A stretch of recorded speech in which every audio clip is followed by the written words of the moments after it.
And every single Wednesday, we get an opportunity to learn about the back end of a defense, the secondary, the ins and outs of why and how the greatest athletes on a football field are doing what they do. Ladies and gentlemen, it's time for Everything DB with Darius Butler. Let's go. Hopefully I can follow up that great job AQ did yesterday in the trenches. Love watching that.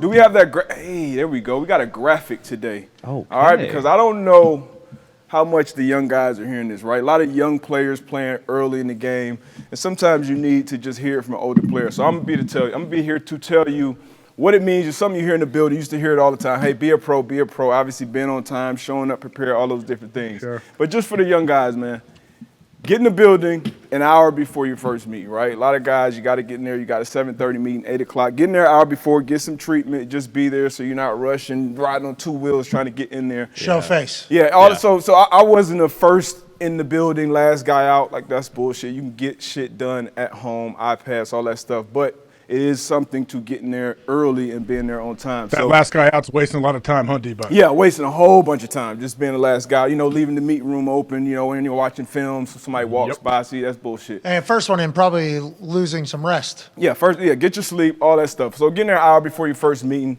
Then after, obviously if you need some treatment, get some treatment done, cold tub, hot tub, do your thing. But get home, right? Get home. If you got a family, if you're older, you got a family, get home, spend some time with your family. Put your kids to bed, do whatever, decompress. Some of the young guys, maybe you go and play video games, right? Don't do it for 5-6 hours, but go home, play for a little while. And then at some point, get at least your 30 minutes in. Some guys, now if you're a grinder, if you're a film guy, which some guys are, you may watch a couple hours. Some guys, you only may need 30 minutes, do some self-scout, maybe watch yourself, watch that practice, get prepared for what's going on for that next morning's meeting. So build in an hour before your first meeting, get home, decompress, and then after, at some point, it could be on the shitter, it could be at any point, get at least 30 minutes of studying in, and that should get you ready to be a pro. Hey, that first one and the last one, although I think you are naturally going to get better if you're there an hour earlier. I wasn't like this at the beginning of my career either. I was rushing in, and then as I got older, I was running. Just like showing your face. Yeah. You're just showing your face. Who knows what the conversation you might get into that's going to make you a better teammate, maybe a better person, and maybe better for that week. You have no idea who you're going to run into. I just think being around is a good thing. Even if you think you got it all figured out and don't need it, being around is always a good thing. In the 30 minutes of studying, you're also showing face because they track fucking everything you do on your iPad. Like, I think that is a big part of it. Just showing up. Almost is a massive part of it. This is good. You're worried about these younger guys potentially? Yeah, I think that's the bigger reason why we're not seeing a lot of good football being played is attention to detail. That's everything in the National Football League. You hear it all the time. It's a mental game between the ears. Everybody's physically gifted. Obviously, athletes are getting bigger, stronger, faster.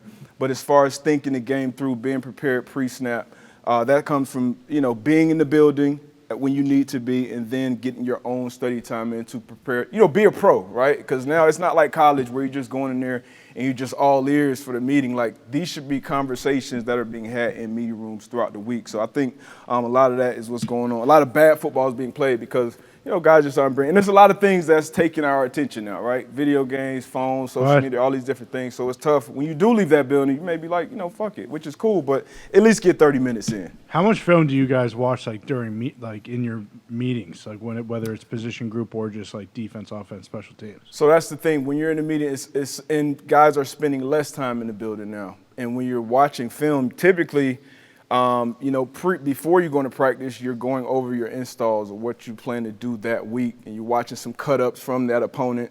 And then after practice, you're really just watching the practice together. And then whoever's on the film is getting, you're getting corrected. And during the week, only the ones are getting most of the reps, right? The backups, they're getting a lot of scout team reps. But during the week, the ones are getting reps. So if you're not really paying attention, if you're not really getting those mental reps, Sunday comes, the guy turns an ankle first quarter, now you're out there and you're expected to make those same calls. You're expected to know when that guy goes from a pro set to a slot set that we're going from cover 6 to cover 3. But if you haven't been paying attention, all you've been doing is looking at cards all week playing scout team, you're not going to be prepared. And injuries happen. AJ, how much film for you? How about for you? How much film do you watch? I don't know. It alters, but it would change depending on the week. But I think D-Butt just saying, like, get 30 minutes in each night. Like, it's good to put, like, an attainable real goal. If you said you got to be watching 2 hours of film every night at home, no, that's not, like, there's a lot of nights where that's not going to be possible. So I think, those 30 minutes, that builds. You do that every single day and you're consistent with it. Some days it might be an hour or two, but all that time builds in 30 minutes and 30 minutes. It adds up over the course of the season. For sure. And every day we got something different. So Wednesday is going to be first and second down. Thursdays, for at least when I was playing, was third down, right? It's a third down focus. So maybe that Wednesday night you're watching all a bunch of third down stuff. And then Friday you got your short yardage, goal line, and red area. And then Saturday, mock games. You're investing in yourself. You're investing. This is your profession. Like fucking Ninja said, hey, man, come on. Come on, man. You're a grown man. Exactly. Oh, yeah. But, all right, let's get to the film. Hey, I think that was a good message, D-Buck. Hey, man, I hope somebody takes it. That was a good message. And people can do that in their jobs, too. Absolutely. Now, this guy right here, a rookie, right? And there's a lot of rookies playing at a high level. And this is probably the toughest position, in my opinion, to play, cornerback.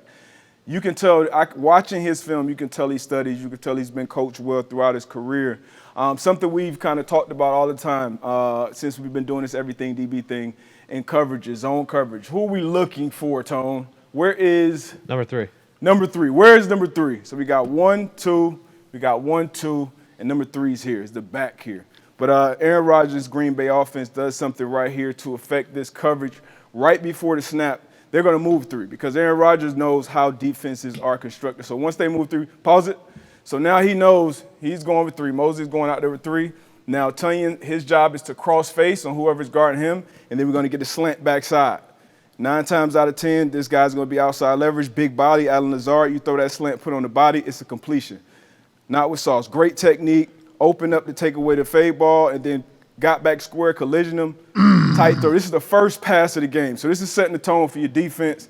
Rookie out there on an island. You draft the guy top 5 for a reason. He's been lights out, not only physically, but you can tell mentally he prepares and studies the game. Do you think Aaron did one of these?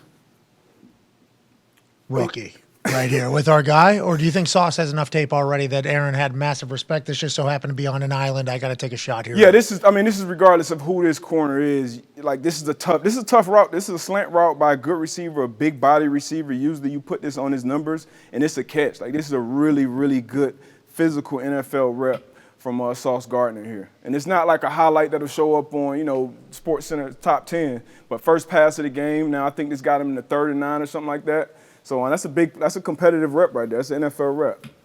Sauce is proven to be worth every single draw. Yeah. He is legit. Tariq Woolen out in Seattle, Jack Jones in New England. Like, these young guys are playing high-level football. Is Stingley up there? Because he was the first corner, right? Mm-hmm. Sting is playing well, but these guys are on a different level. They're playing on a different level. And this defense, man, the more you watch this defense with Salah, it starts up front. I heard A-Rod talking about him yesterday. Like, these aren't the same old Jets, all right? Gary V, he got a bunch of receipts right now. Motherfucker! They look a lot like that San Fran defense. Like a year or two ago, it was like they had the worst secondary, right? Like they were playing like 6, 7 round rookies. Yep, and what helps secondary is the guys up front. These dudes are violent, they're physical, and they change the line of scrimmage a lot. This is a pass and play action. So you'll see Jordan Whitehead here. He's going to come down, kind of bite on that play action, which he's a run gap. This is an 8-man box, 1, 2, 3, 4. And you got the other 4 up here. Cover 3 on the back end. Once again, patience, vision from this guy. Because a lot of times what will happen with this play action, with this number 1 receiver, he'll come out, he'll react to that, and then this tight end will end up running wide open. You can let it play, and then we're going to run this back from the top. So great vision, great awareness. Now, A-Rod actually makes a special throw here. But, Dobbs, maybe next year, once he gets a little more rapport with 12, he'll catch this. But this is a tough throw. And obviously, there's a lot of space for him to run. Defense wasn't really worried about him running here. But this is great. Watch all 4 of these guys kind of react to the play action. Rewind it. React to the play action. Everybody's going to come up, react to the play action, and then immediately flip their hips and kind of almost know the route combination that's coming behind them, right? So play action. So everybody's biting up now. Now watch all 4 of these guys probably 2 steps after this play action. Now everybody's open, and he's in that passing lane, he's in that passing lane, and when you have a boot or a rollout, whatever your zone is, that zone is going to move. So if I'm going to cover 2 corner or cover 3 safety in a curl flat, my flat moves, right? It pushes to this sideline, and everything out here kind of has to move with it. So as A-Rod rolls out here, you'll see everybody just keep standing in those windows, and then Dobbs eventually stops and kind of goes back the other way. He makes a throw across his body. It'll be a tough catch, but that's great defense. Once again, something that's not going to show up on highlights, but this is showing that it's a well-coached Obviously, very talented defense. AJ, they seem to know their fucking shit there, huh? That's a prepared team as well, it looks like. Yeah, if you run it from the top, Patty, you should highlight Mosley up there. You know where Mosley is, the right inside backer. They obviously got a really quick run pass read here, which is nice. You can read the lineman there. But watch him. Yeah, you're right. Like, good hips, opens up, boom. He feels this route behind him, and then he even has to go plaster towards the end. Just a hell of a play. And then and that's a receiver, right? That he's plaster on. Yeah. So it's a tough play. He has to turn around and still oh man, this play's still going. Yeah. And that's it's 1st and 10. You got 12 personnel, Mercedes Lewis on the field. So that's a run. That's a run set. Like you're expecting this could be a run or pass. You're expecting a run set. 12's under center. So this is a good job, good eyes. He's obviously flying down there to fill his run responsibility, and then he gets out. Whitehead was a good signing coming over from Tampa, I believe. So that's just a great rep all around defensively. Man, Aaron said yesterday this ain't the same old Jets. Same old Jets. This is some elite level shit here, right? Well, it's just good. I think that's an easy first down normally. Just good, disciplined football. You'll see guys, just bite up there, just react slowly, or just kind of panic once they bite up on the play action. But these guys, everybody, because they have run responsibility, right? Those are primary run defenders. If you're in that 8-man box, the only secondary run defenders are those 3 deep: the corner, the safety, and the corner down the bottom. And you saw Sauce, he had no reaction to the run fake because, as he should. He's a second-level defender. He saw the tight end, which was a deep route. He was in great position. A lot of times that route will come open more times than not because that corner is thinking too. First down, 1st and 10, big bodies out there. Probably a pass, and then once you get to play action, a lot of times that curl flat defender isn't really, if you rewind it to the top, this defender won't be in as good a position, and he's kind of hidden in there. So this guy, it can get lost, but that's great vision. And if you can run it all the way to the top real quick, if this is the play. Look at Sauce already with his hips open. Yeah, he this sees is just early. Just patient, just vision. And you see this from week 1. They played Ravens week 1. He made a play. Yes. He made a play like this. Flacker revenge game. Yeah. He made a play that was down the field on this side of the field against Mark Andrews, and it was always looking at the quarterback too. Sauce is. Yep, it was one of those great vision type plays. So I'm excited to watch him continue to grow and be one of the best corners in the league. 6 games into his NFL career. Yeah, he's already been on here like 2 Well, and that's what Rodgers habitually will torch rookie corners, especially at home. And Sauce was just, he couldn't get anything on him all day. So Surtain, Sauce, Tariq Woolen. He's 4 weeks in a row where he's had a pick. Jack Jones has had a great start to his career. There's a lot of young guys coming in and playing cornerback. But high level, it felt like that's like super high level football. That's good coaching. That's good coaching as well. Another corner, Kyer Elam. I know his pops well. Jason, kicker? Abe Elam. No? Oh, I thought Jason Elam. Abe Elam. But this whole Bills secondary played lights out. Teron Johnson, obviously, he ended the game. Elam was sticky all day. And let this play. And Vaughn, this is why they brought Vaughn over here, right? Watch this pass rush move from Von Miller. He's going to dip, rip. And they had this Milano. He was a spy on Patrick Mahomes because that's where he really kills you when he escapes that pocket. So they were working in tandem all evening, all afternoon. And then they were sticky on the back end. They ran a lot of combo coverages. So it wasn't like, hey, cover 2, just cover 3, cover 4. Pause it right here. We got sticky man coverage. You're out there in MVS by yourself, no help. You're on Travis Kelce. Then we got a safety over the top helping you out so you can kind of play underneath. We got a body in here. So you just got bodies moving around. And Patrick, it's tough to get a kind of a beat on that type of defense. And then you got a guy like here, Von Miller, who you don't have much time to figure it out when he's out there one-on-one. Pass rush, big part of pass coverage. Yeah, we watch it again. Just watch his pass rush. Kidding me? Just watch his pass rush right here. Right shoulder. Bam. Dip, See ya. Rip, and now boom. Is there a reason why they're not doubling him? Yeah, Chip. With the game, because this was the third down to get the ball back for the Bills. Yep. In the fourth quarter. I mean, you even got this guy on this side. Yeah, why? I don't know why they wouldn't double him, but you only got they chipped the other guy. Yeah, they only got 3 guys rushing really. You got Milano, he's waiting to trigger, so that's a great job up front, and then on the back end, it's tight coverage. You got good coverage on Kelce. You got Poria moving around. You got him moving around. You got Elam outside locking up MVS, who's obviously a big big speed guy out there. But great job, great game plan from Leslie Frazier, and great job executing it by this defense. Now, this is the last play defensively for the Bills. So once again, a combo coverage. So you got a man concept on top. So he's going to be man-to-man up here. He's man-to-man here. He's in the deep half. And then you got like cover 2 down here. Is my mic going in? Are we good? Yeah, you're good. All right. So we got a cover 2 down here, like a true zone down here, and then a matchier man up here. So once again, you got the same thing going on with Von Miller and Milano. He's going to drop out and be that spy waiting for him to trigger, to break the pocket, and he's just going to go. And then he's going to actually, instead of going outside like he did last time, now he's going to dip inside on this pass rush move. So we can watch the pass rush first with these two guys, and then we'll get to the coverage a little bit. Oh. So now he's splitting it. Boom. And then Pat Mahomes kind of panics right before the throw, and this is an unbelievable play from Taron Johnson right here, who's one of the better, more instinctive nickelbacks in the league. So he's got vision. Pause it or run it back a little bit. He's got vision the entire time. So once again, I think Mahomes looks here first. He looks to this side first, and he sees man matches first, right? So run it for like a couple seconds. So boom, pause it. So he's going to look up top. He's going to see man matches. So he's probably expecting matches all across the field. He's opening up. He's a cover 2 corner with vision on the quarterback. He's a hook curl defender with vision on the quarterback.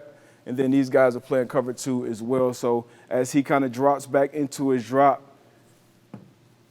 vision right here, he's going to actually jump this Sky Moore crosser coming all the way. He's going to be outside leverage chasing it. Oh, damn. He never sees it. Spy in his face, triggering Von Miller doing his thing. That's exactly why they brought 40 over, to close out these type of games for him. So they do their job up front. Mahomes off the back foot has to throw it at this point. And then Taron Johnson makes an excellent play. I mean, look at that play. Look at that pick from the slide. Don't get any better than that. Oh, man. Good jump there, huh? Yeah, that's game time, baby. Hey, these people seem to be glued to the wide receiver in all your highlights. Is that normal? I feel like we see guys after long plays, like the little separation. This year, is there more stickiness, it seems like, between corner and wide receiver than normal, or are we just seeing it more here because we're doing probably because I'm DB? highlighting the So this is normal. A lot of this. Yeah, there's a lot of good defensive plays. You'll definitely see some games where DBs are cutting it loose. But for some reason, it seems like the defenses have a little edge right now. And I don't know if offenses will adjust and figure that out as the season goes on. But I see, defense are even getting away with more, contact down the field that refs aren't calling, which I have no problem with. We love that. Yeah, I like it. It's good defense. We love that call. Oh, yeah, I love that. Is that super advanced, like doing half the field man, the other half zone? Because it feels like we don't see that that often. Quarter, half. Yeah, I wasn't a fan of it, a big fan of it, especially if you got moving parts. And Buffalo has had moving parts. They've had guys in and out of the lineup. But that lets you know how great their coaching is with Leslie Frazier and Cole. Because you got to have smart players to be able to do that. Because when you split that field in half, and they got some man shit going over there, and we have our zone stuff going on over here, that can get cloudy. So so the coverage is split in half at this point. We used to say, hey, we're going to deal with our issues up here. You guys deal with your issues here. How did you feel about that? Those type of defenses, AJ? That's I have a good question for you there. If I'm up there on the man side, and my guy runs across the field to the zone side, a lot of times in defenses I played, we had to let him go to the zone side and almost like zone off or look up somebody else. But they're not doing that here. Is that something you ever did? No, same way. When you would let him go to that zone side, but this was probably game plan specific. Yeah. Where they're like, hey, this is the type of shit they like to do. So we're gonna chase, and then you guys. I mean, this is. Look at Johnson there in the slot. The guy got the pick. Pat, right there. Like you watch him drop to square, eyes on the quarterback. He finishes his drop like a yard before the sticks too. Like players that are dumb, they'll drop back and they'll be a yard and a half behind the sticks, which is stupid because the guy will turn around and catch the ball. So sticks are right here, right there on the 40-yard line. He's settling right there. He's got vision as well. So either one of these guys that Mahomes threw it to, it would have been picked, either from 47 or 7. So that's great communication, great execution, and then you got a game changer, a math changer up here with Von Miller, and Matt Milano doing his thing, spying. Von's a guy, huh? Yeah, Von's a dude. Freak. Got the ball back for him. 120? How much they pay him? Money well spent. 120. They've already got that back. Yeah. Money well spent. They brought playoffs are what matters. Yeah, exactly. So that when they face each other again, like we all assume they will, That's what you brought 40 in the building. But there's nobody in the Bills Mafia saying, we overpaid Vaughn. No. No. Like, you show up, you immediately become a game wrecker. That is such a good way to get paid. Yeah. Get paid, change games. And there isn't even a conversation, oh, we overpaid this whole thing. It's like, nope, immediately, night one, changing this entire thing around. Everybody, I'm happy to be here. Feels like because of that game, that's why the Chiefs are going to be like, all right, fuck this. Let's bring in Odell right now. And let's, make sure next time we play $3.455 million open in cap space. What does that mean? You tell me. They did something. I like it. 3rd and 9. Big moment in this game. So once again, another thing that's game plan specific. Obviously, a lot of dogs out here on defense, up front and in the secondary. This secondary's been on here a few times as well for good reason. On here, 3rd and 9. So great coaching, right? You got Darius Slay, who I would say is the best corner in the league this year. Patrick Surtain right there behind him. And James Bradbury, I mean, he's in that conversation as well with how he's been playing. But even still, 3rd and 9, I think this is Gallup down here.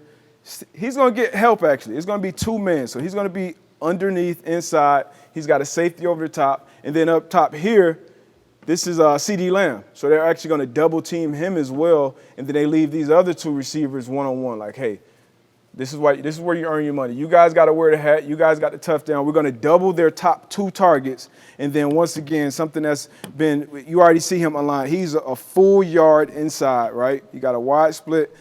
D. Slay is a 4 yard inside and playing 2 man, especially young corners. Like, you want to create like that separation. So, corner. If I'm an underneath defender, right?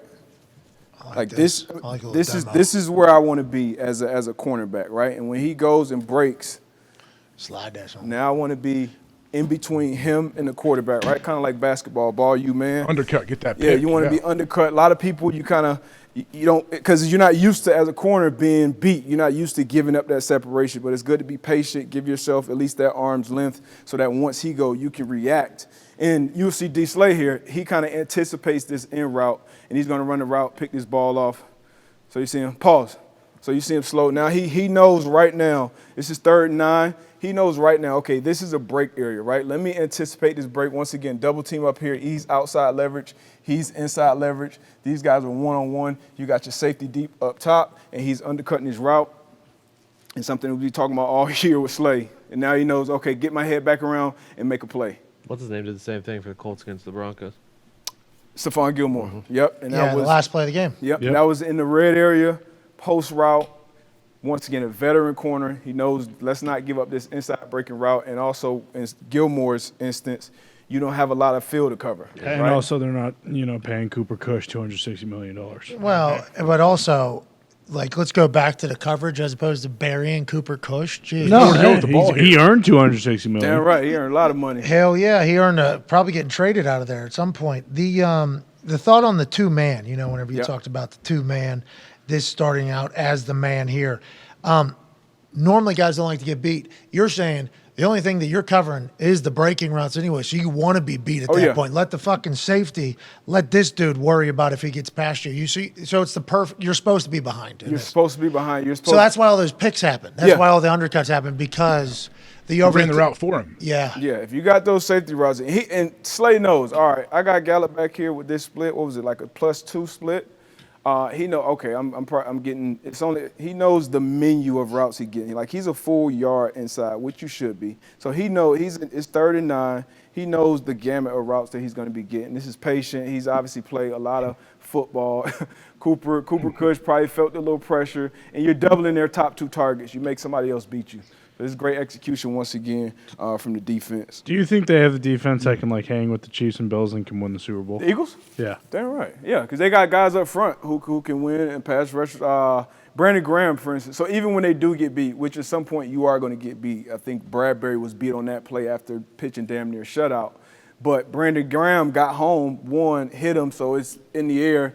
Chauncey Gardner-Johnson makes a diving interception. Like, those are the type of Hassan Reddick, obviously Fletcher Cox. Like, these guys are dogs up front. And then on the back end, Bradbury, that looks like probably the best free agent signing or trade, whatever they did with him, paying him 1 year, $10 million. You traded for Chauncey Gardner-Johnson, who's making a great transition to the safety position, but also he can cover anybody. He's been playing slot corner in this league for 5-6 years, so he can cover anybody.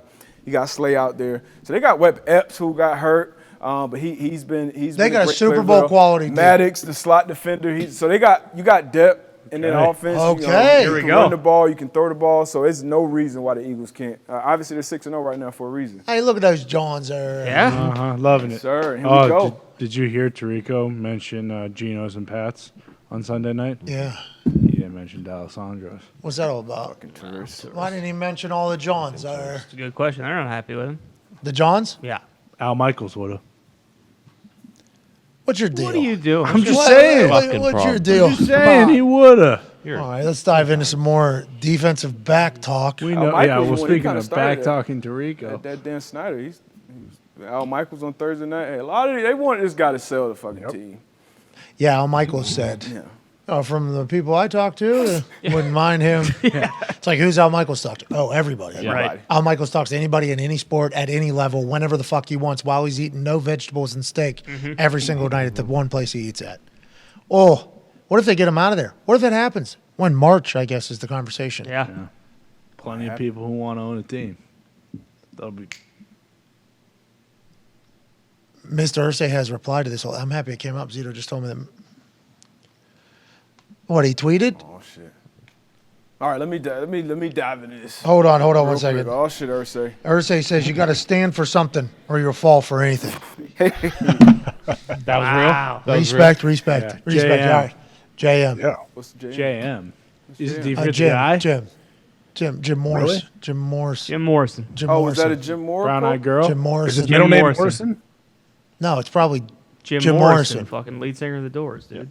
Oh, is that is that a quote of his? yeah. I assume like he was friends with probably Jim Morrison. Probably. And probably, Jim told me one time.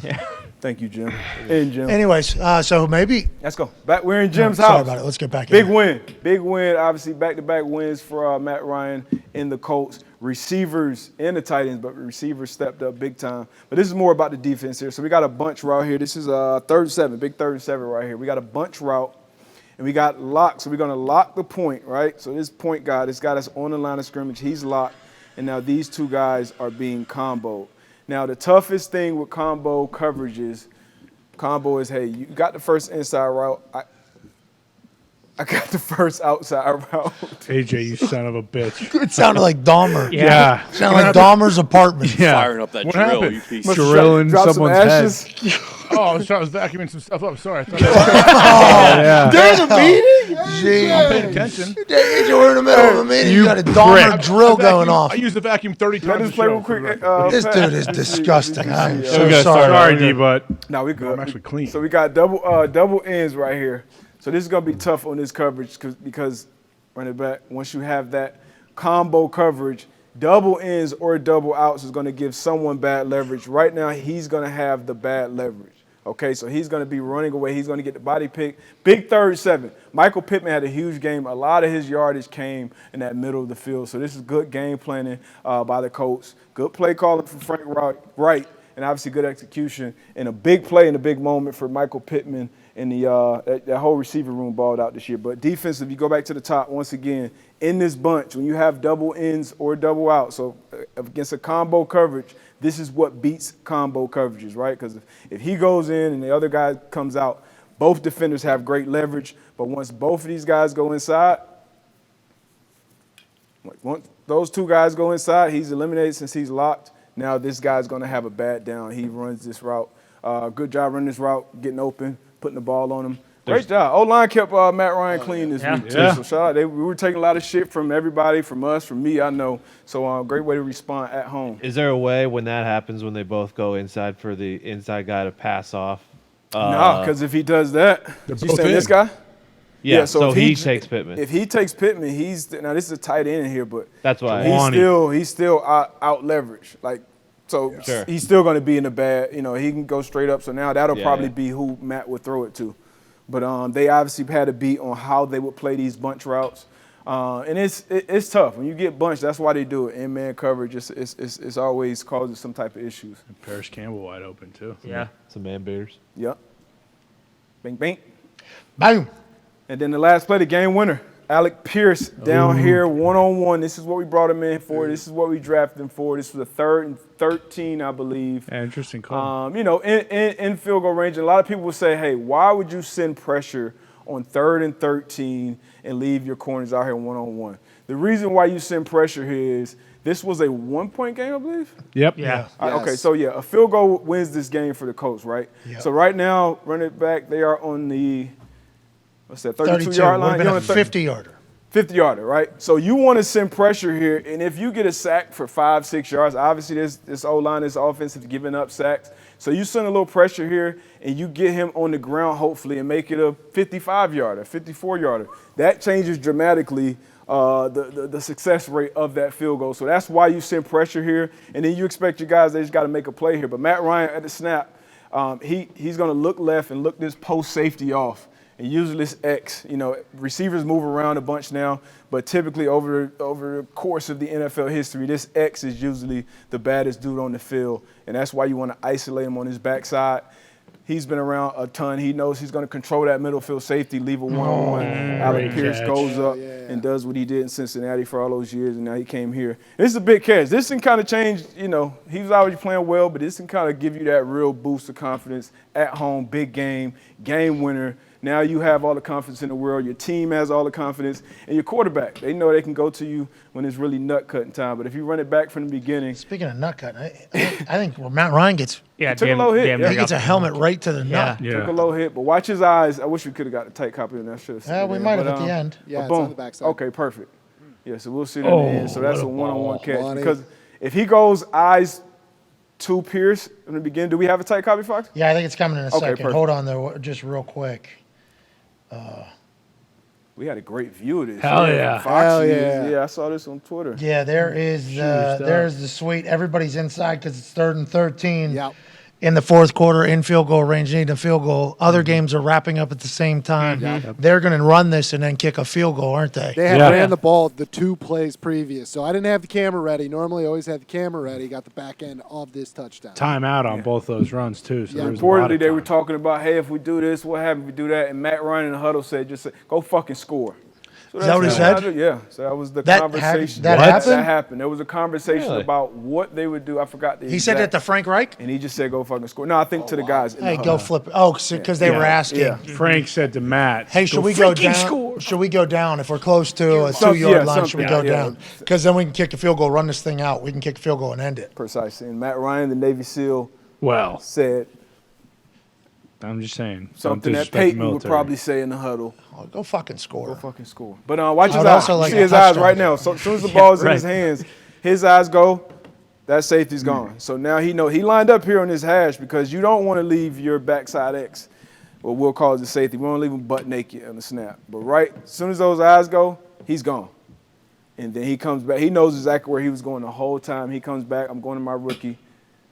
Bomb. D-But that quarterback just needs that safety to open his hips up the That's opposite it. way, right? Yep. And he knows he has them. That's it. That's the only thing. And he knows he's going to go, too. He knows he's watched 2 on film all week. And 2 has been making plays all year. And he gets there by Reno's indicators, going to the ball, catching tip balls, catching overthrows. So as soon as he sees those eyes go that way, he knows that, okay, I for sure got my one-on-one. Let me throw him a ball up here that Pierce can go get. Dart. Good play. A good throw. Great throw under pressure. Game winner. Love it, man. Love it, too. Wow. So you Great know, win. Walk Hey, off. hell Huge yeah. play. We go, coach. Some things you just can't account for. I think that's what we're learning for in everything DB and also in the trenches and team meeting. There's sometimes guys just going to make plays. They're going to make the right read. They're going to have the coverage beater. Yeah. But I think what we're learning from this, these corners and safeties are fucking freak show athletes. Very good.